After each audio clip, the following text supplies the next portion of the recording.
আমাদেরকে আঘাত করেন না, আমাদেরকে দুর্বল করে দিয়েন না। নিরাপদ থাকতে পারবেন না ভিতরে আপনারা? আমি তো বললাম আজকে দাঁড়ান, কে আছেন এই দাওয়াতুল মুসলিম গায়রুল মুসলিমিনের মধ্যে দায়ীদের পিছনে দাঁড়িয়ে রাষ্ট্রের বিরুদ্ধে লড়াই করার জন্য হিম্মত নিয়ে মাঠে নামবেন? কে আছেন? আসেন, আমরা আসবো। আমি ঘোষণা দিয়ে যাচ্ছি আপনাদের কাছে, এটা নিয়ে যদি সামনে আমাদেরকে আরো বড় কোনো পদক্ষেপ নিতে হয়, যদি সরকারের বিরুদ্ধে এটার জন্য রুখে দাঁড়াতে হয়, আমরা রুখে দাঁড়াবো ইনশাআল্লাহ। কাজে আমাদেরকে দুর্বল করে দিলে আখেরে আমরা সবাই ক্ষতিগ্রস্ত হব।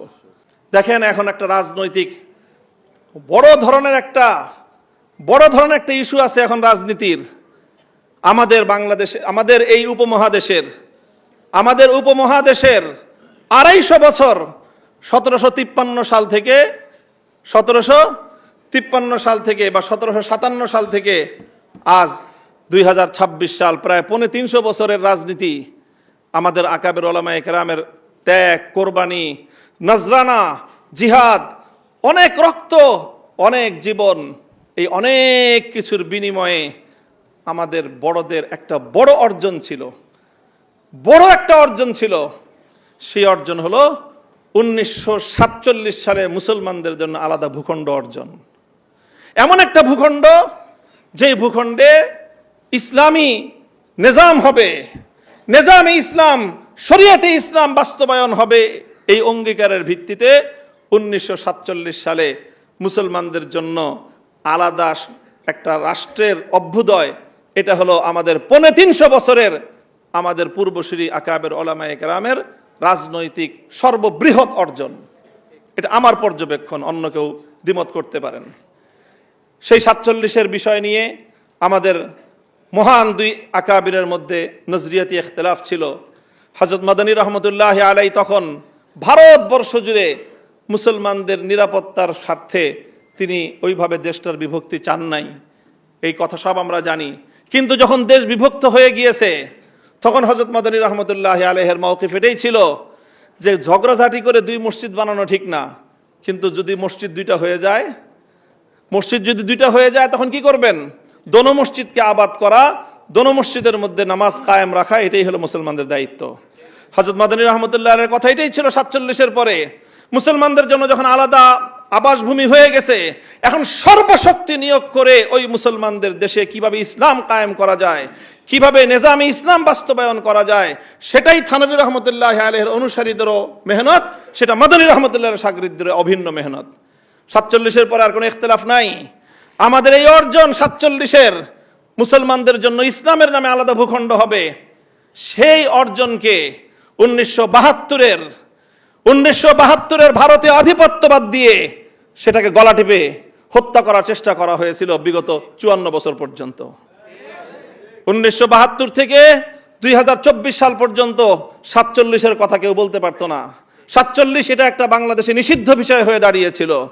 এই 2024-এর বিপ্লবের পর সর্বপ্রথম যে আওয়াজ উচ্চারিত হলো, এটার জন্য আমি জুলাই যোদ্ধাদেরকে শ্রদ্ধা করি, ভালোবাসি, স্নেহ করি, মমতা করি, তাদের পক্ষ হয়ে আমি লড়াই করি। কারণ তারা সর্বপ্রথম এই আওয়াজ আবার নতুন করে বাংলাদেশের মাটিতে উত্থাপন করেছে। আগামীর বাংলাদেশ হবে 47, 71 এবং 24-এর ভিত্তিতে। এখন আমাদের রাজনীতি, যারা নিজেদেরকে শাব্বির আহমদ ওসমানী রহমতুল্লাহ আলাইহির সন্তান মনে করো, যারা নিজেদেরকে জাফর আহমদ ওসমানী রহমতুল্লাহ আলাইহির সন্তান মনে করো, যারা ইতিহাস পড়ো যে তোমাদের 47 সালে স্বাধীনতার পতাকা ইংরেজদেরকে বিতাড়িত করে শাব্বির আহমদ ওসমানী উত্তোলন করেছিলেন, যারা শাব্বির আহমদ ওসমানী রহমতুল্লাহ আলাইহির ফাতহুল মুলহিম পড়ে ইলম অর্জন করো, যারা জাফর আহমদ ওসমানী রহমতুল্লাহ আলাইহির ইলাউস সুনান পড়ে গায়রে মুকাল্লিদিনদের বিরুদ্ধে বহস করো, তোমাদের জানা উচিত যে এই ওসমানী রাহিমাহুমাল্লাহর সেই আমানত, সেই ইসলাম এবং মুসলমানদের ভিত্তিতে আবার দেশ গড়ার নতুন দিনের মুয়াজ্জিনরা আজান দিচ্ছে, নতুন বেলাল আজান দিচ্ছে। এই আজানে যদি আমরা সাড়া দিতে না পারি, ইতিহাসের দায় থেকে আমরা মুক্ত হতে পারবো না।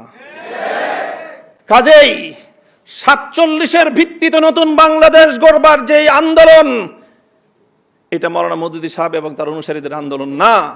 কারণ 47 সালে মাওলানা মওদুদী সাহেব এই দেশ বিভক্তির পক্ষে ছিলেন না। তিনি মুসলমানদের জন্য আলাদা আবাসভূমি চান নাই, পরিষ্কার কথা। এটা চেয়েছিলেন এটা চেয়েছিলেন শাব্বির আহমদ ওসমানী, এটা চেয়েছিলেন মুফতি শফি ওসমানী রহমতুল্লাহ আলাই, মুফতি আজম মুফতি শফি রহমতুল্লাহ আলাই, এটা চেয়েছিলেন সৈয়দ সুলাইমান নদভী রহমতুল্লাহ আলাই, এটা চেয়েছিলেন জাফর আহমদ ওসমানী রহমতুল্লাহ আলাই, এটা চেয়েছিলেন শামসুল হক ফরিদপুরি রহমতুল্লাহ আলাই, এটা চেয়েছিলেন আতহার আলী রহমতুল্লাহ আলাই, এটা চেয়েছিলেন এই দেশের ওলামায়ে কেরাম এবং দেওবন্দি ওলামায়ে কেরাম। কাজেই 47-এর ভিত্তিতে আগামীর বাংলাদেশ গড়বার জন্য এখন আমাদেরকে জুলাই রক্ষা করতে হবে, কারণ জুলাইয়ের হাত ধরে 47 আবার প্রাসঙ্গিক হয়েছে। এখন যদি জুলাই হাতছাড়া হয়ে যায়, 47 আবার হাতছাড়া হয়ে যাবে। কাজেই হে আমার কওমের সন্তানেরা, আমি তোমাদেরকে বলতে চাই, ডাক দিয়ে যাই, আমাদের পূর্বপুরুষরা, আর আমার একটু বেশি আবেগ এই জন্য, কারণ শাব্বির আহমদ ওসমানী, জফর আহমদ ওসমানী তারা দুজন আমার সরাসরি দাদা ওস্তাদ।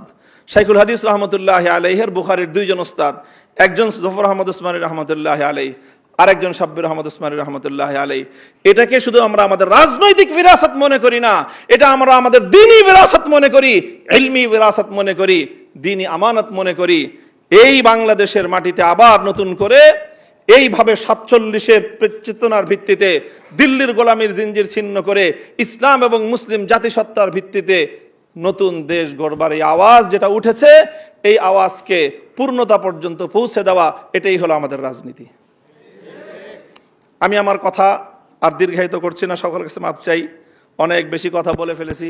আমি আবার আমার ওই কথা পুনরাবৃত্তি করছি যে ইনশাআল্লাহ আমি আমার মুরব্বীদের সামনে নিজেকে সর্বান্তকরণে সুপর্দ করে দিয়ে আমার ব্যাপারে যে কোনো অভিযোগ, যে কোনো কথা, যে কোনো প্রশ্ন থাকলে ওনাদের সাথে কথা বলেন। যদি আমার সাথে কথা বলতে না পারেন, ওনারা মুত্তাফাকা হয়ে যে ফয়সালা দিবেন, সেই ফয়সালার যদি বাইরে এক কদম আমি ফেলি মামুনুল হক, তাহলে সেই দিন আপনারা আমাকে সবাই আমার আনুগত্য পরিহার করবেন।